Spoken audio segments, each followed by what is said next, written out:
की दम घोटू हवा में सांस लेना हुआ मुश्किल। एनसीआर में चढ़ी सफेद धुंध की चादर।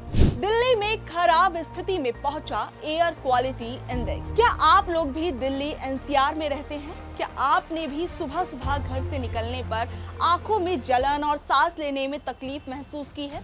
ऐसा होना बेहद स्वाभाविक है, क्योंकि दिल्ली की हवा ही दम घोटने वाली हो चुकी है।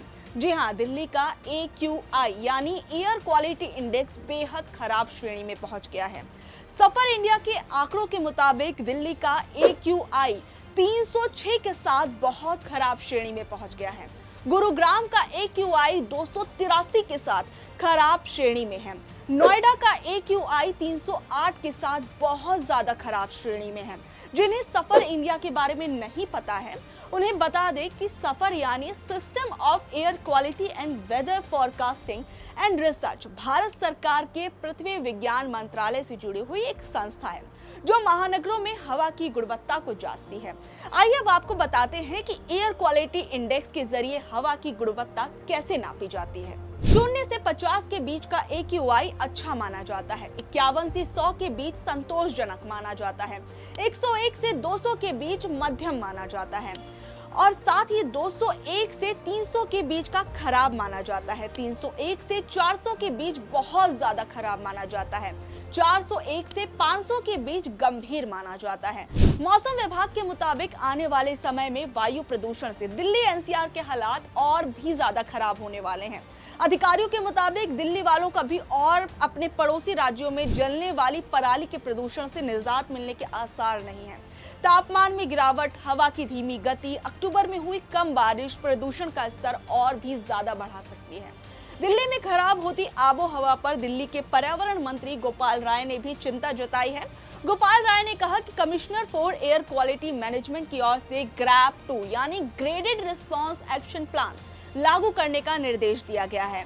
ग्रैप से प्रदूषण की वजह से हवा की गुणवत्ता में आई गिरावट रोकने के लिए कुछ इमरजेंसी मेजर्स अपनाए जाते हैं, जिसमें इन्हें ग्रैप 1, ग्रैप 2, ग्रैप 3, ग्रैप 4 की श्रेणी में बांटा जाता है। गोपाल राय ने बताया कि दिल्ली में पहले से ही प्रदूषण के 13 हॉटस्पॉट हैं।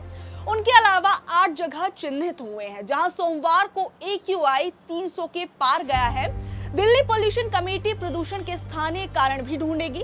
सभी जिला आयुक्तों को निर्देश दिया गया है कि वो प्रदूषण नियंत्रण की गतिविधियों को परखने के लिए 25 अक्टूबर को फील्ड विजिट करें। उन्होंने बताया कि दिल्ली में अब पानी का छिड़काव करने से पहले उसमें डस्ट सेपरेंस पाउडर मिलाया जाएगा। एंटी डस्ट कैंपेन की ओर से सख्त किया जाएगा। मेट्रो और बसों की फ्रीक्वेंसी को बढ़ाने के अलावा DTC से निजी बसें भी चलाने के लिए कहा गया है, ताकि लोग ज्यादा से ज्यादा पब्लिक ट्रांसपोर्ट का इस्तेमाल करें। वहीं आपको बता दें कि पिछले दिनों आई energy policy institute at the university of Chicago की रिसर्च के मुताबिक भारत दुनिया का दूसरा सबसे ज्यादा प्रदूषित देश है और राजधानी दिल्ली दुनिया की सबसे प्रदूषित शहर है। दिल्ली में रहने वाले लोगों की उम्र इस प्रदूषण के कारण 11.9 साल तक घट रही है। पिछले साल उम्र घटने का ये आंकड़ा 10 साल का था, यानी हर साल प्रदूषण लोगों की उम्र लगातार कम कर रहा है। रिपोर्ट में बताया गया है कि भारत में लोगों की औसत उम्र प्रदूषण के चलते करीब 5 साल तक कम हुई है। इसे ऐसे समझ सकते हैं कि अगर आपको 70 साल की उम्र तक जीना है, तो आप दिल्ली में रहते हुए सिर्फ 58 साल तक ही जी पाएंगे, यानी आपकी उम्र 12 साल पोल्यूशन के कारण कम हो जाएगी। वायु प्रदूषण के मामले में महानगरों के हालात काफी ज्यादा खराब हैं। सांस के मरीजों की तादाद काफी ज्यादा बढ़ रही है और डॉक्टर ऐसे मरीजों को दिल्ली जैसे महानगर छोड़ने की सलाह तक दे रहे हैं।